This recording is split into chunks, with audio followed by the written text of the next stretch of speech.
Okay. Ano naman po ba yung qualifications na isang mayor? Dito tayo sa qualification. Kasi related to sa kaso ni, sino yung mayor dun sa Bamban Tarlac? Ano, babae yun? Si Alice Go. Yan. Dito tayo sa qualification of the mayor. I-compare natin sa isang congressman. A congressman must be a natural-born Filipino. Issue yan doon sa 6th District ng Manila. Abante versus Uy. Yun. Di ba? Because ang issue doon, whether or not Uy is a natural-born Filipino citizen. But to be a mayor, natural-born Filipino citizen is not an issue. Because hindi kailangan na natural-born ka to be a mayor. Ang kailangan lang, citizen ka ng Pilipinas. Pwede kang naturalize, basta you can be a mayor as long as you are a citizen of the Philippines. Hindi kailangan natural-born.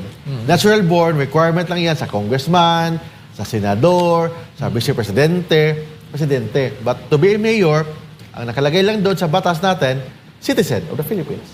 Okay. Pangalawa, registered voter. Third, resident ng kanyang bayan for at least 1 year.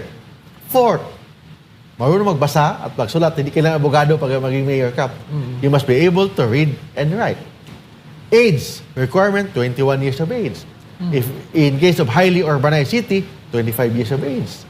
So, kung mga municipality lang, pwedeng 21 na, mga component city, 21. But if you, highly urbanized cities, at least 25 years old, ang requirement. Hindi issue yung age. Ang issue dito yung citizenship kasi doon nagdebate. Normally yung citizenship, hindi pinag-usapan doon sa mayor kasi basta citizen ka, okay na yan, wala nang problema. Basta citizen ka na. Unlike in other positions like congressman, natural-born citizen, iba yun. Natural-born citizen, since birth, natural-born ka na.